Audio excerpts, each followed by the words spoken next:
Praise the lord. నజరేయుడైన యేసుక్రీస్తు ప్రభు వారి యొక్క పరిశుద్ధమైన నామంలో ఈ సమయంలో ఈ వీడియోని వీక్షిస్తున్న మీలో ప్రతి ఒక్కరికి కూడా ప్రభు పేరట శుభములను వందనములను తెలియచేస్తూ ఉన్నాను.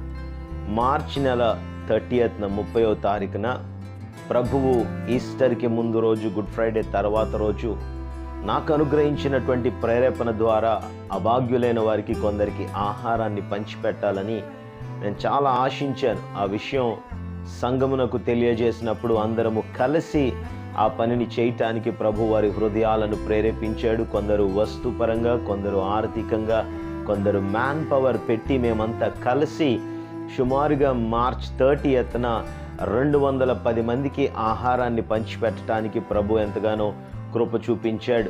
ఆ దినాన్న biryani, egg curry, water, butter milk, ఇంకా ఇటువంటి ఆహార పదార్థములన్నీ కలిపి ఒక ప్యాక్గా తయారు చేసి ఆహారాన్ని వండి దాన్నంతా కూడా ఒక 6-7 బ్యాగ్స్లో, పెద్ద బ్యాగ్స్లో లోడ్ చేసి, కార్లో లోడ్ చేసి తీసుకువెళ్ళి ఆ దినాన్న ఫుడ్ డిస్ట్రిబ్యూట్ చేయడానికి ప్రభు ఎంతగానో కృప చూపించాడు. అందుని బట్టి నేను చాలా సంతోషిస్తున్నాను.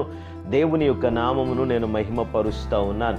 సంఘబిడ్డలంతా కలిసి వచ్చారు, ఆ ఆహారాన్ని సిద్ధపరిచారు. వంటల విషయంలో ఆహారం అంతా ప్రిపేర్ అయిన తర్వాత తీసుకొని వెళ్ళేటువంటి టైంలో నేను చాలా కంగారు పడ్డాను, కలత చెందాను. ఎందుకంటే ఫుడ్ ప్రిపేర్ చేసిన తర్వాత చర్చ్ యూత్ అంతా కూర్చొని దాన్ని ప్యాక్ చేసినప్పుడు ఆలస్యమైంది సమయం. ఎందుకంటే 210 మందికి రైస్ ప్యాక్ చేయాలి, కర్రీ ప్యాక్ చేయాలి, ఇంకా బటర్ మిల్క్ ప్యాక్ చేయాలి, ఇవన్నీ. సో టైం తీసుకుంది. ఆ రోజు చాలా ఆలస్యం అయిపోయింది, 2:30 అయిపోయింది. అయితే నేనేమనుకున్నానంటే వెళ్ళేసరికి అందరూ ఎవరొకరు ఫుడ్ డిస్ట్రిబ్యూట్ చేసి ఉంటారు, భోజనం చేసేసి ఉంటారు. సో సిద్ధపరిచిన ఈ ఆహారం అంతా వేస్ట్ అయిపోతుందేమో అని నేను చాలా కంగారు పడ్డాను, వరి అయ్యాను. కానీ అక్కడికి వెళ్ళేసరికి అందరూ పడుకొని ఉన్నారు, భోజనం చేసి పడుకున్నారేమో అని అనుకున్నా. కానీ మా చర్చ్ యూత్ వెళ్ళి ఆ ఫుడ్ డిస్ట్రిబ్యూట్ చేసేటప్పుడు మీరు భోజనం చేస్తారా, మీకు ఆహారం కావాలని అడిగితే ఆ నిద్రపోతున్న వాళ్ళు కూడా లేచి చాలా ఆతృతతో ఆహారాన్ని తీసుకొని, కొన్ని సందర్భాల్లో మేము చూసింది ఏంటంటే అక్కడికక్కడ ఓపెన్ చేసుకొని వారు ఆహారాన్ని తిన్నారు. వారు చాలా ఆకలితో ఉన్నారు. ఆ రోజున ఎవరు ఫుడ్ డిస్ట్రిబ్యూట్ చేయలేదనుకుంటా.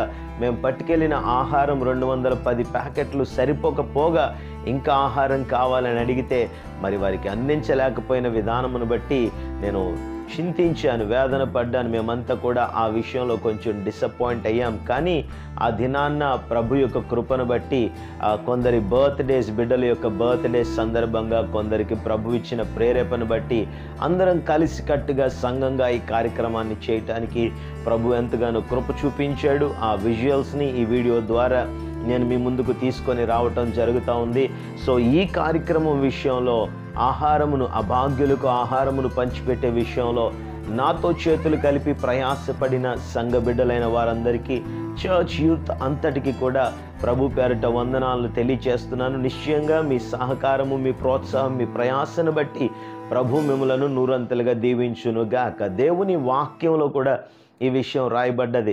మీ దగ్గర 2 వస్త్రాలు ఉంటే ఒక వస్త్రాన్ని ఇమ్మన్నాడు. 1 మైలు దూరం రమ్మని అడిగితే 2 మైళ్ళు దూరం వెళ్ళమని ప్రభు చెప్పాడు కదా. మనం అంతకన్నా ఎక్కువగానే చేశాము అని సంతోషపడి సంతృప్తి చెందటానికి వీలు లేదు. కానీ ప్రభు ప్రేమను బట్టి చూపించిన ఈ యొక్క ప్రభు యొక్క నామమును బట్టి చూపించిన ఈ ప్రేమను మర్చిపోవటానికి ప్రభు అన్యాయస్తుడి కాదు. నిశ్చయంగా మీలో ప్రతి ఒక్కరికి ఆయన నూరంతల ప్రతిఫలాన్ని దయచేయబోతున్నాడు.